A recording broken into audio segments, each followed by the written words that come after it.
Today we will learn how to identify fractions from word problems. As we recall, a fraction represents parts of a whole. The denominator represents the total number of equal parts, and the numerator represents the number of parts we have. Let's work through the first example together. There are 7 pencils in a box. 3 are blue, and 4 are black. What fraction of the pencils are blue? First, we look at the total number of pencils in the box. We can see that there are 7 pencils in total. This means that our denominator is 7.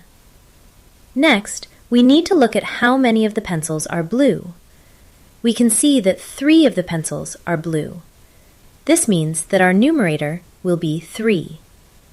So, the fraction of pencils that are blue is 3 over 7.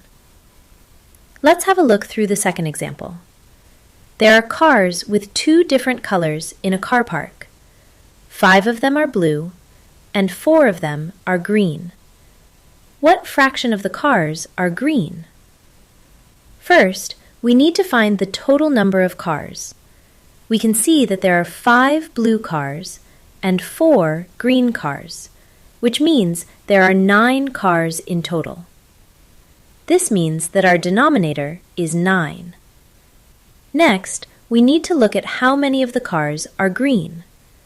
We can see that 4 of the cars are green. This means that our numerator is 4. So, the fraction of cars that are green is 4 over 9. Now it's your turn.